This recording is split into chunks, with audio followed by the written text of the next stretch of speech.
ছাত্র জনতার আন্দোলনে আহতদের পরিবারের দেখভাল ও তাদের পুনর্বাসন করাই অন্তর্বর্তী সরকারের প্রধান কাজ বলে মন্তব্য করেছেন জ্বালানি উপদেষ্টা মোহাম্মদ ফাউজুল কবির খান। স্বাধীন দেশে মানুষের উপর গুলি, হামলা ও মরণাস্ত্র ব্যবহার চিরতরে বন্ধ করতে অন্তর্বর্তী সরকারের কাজ করছে বলে জানান তিনি। বিকেলে রাজধানী জাতীয় অর্থোপেডিক হাসপাতালে জুলাই আন্দোলনে আহত ছাত্র জনতাকে দেখতে গিয়ে জ্বালানি উপদেষ্টা জানান, আহতদের সঠিক চিকিৎসা নিশ্চিত করা হচ্ছে।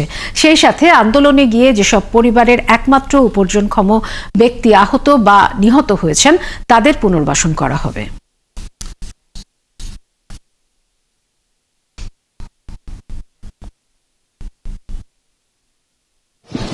শহীদ হয়েছেন এবং যারা এখানে এরকম বিভিন্ন হাসপাতালে চিকিৎসাধীন আছেন, তো এটা কোনো যে যেটা বলি যে সেটা হচ্ছে এটা কোনো আমরা কোনো একটা করতেছি না। এটাই আমাদের কাজ, এনাদেরকে দেখভাল করা, শহীদ পরিবারদেরকে দেখভাল করা, এটাই হচ্ছে বর্তমান সরকারের সবচেয়ে বড় অগ্রাধিকার। একদম 1 নম্বর কাজটাই হচ্ছে এটা।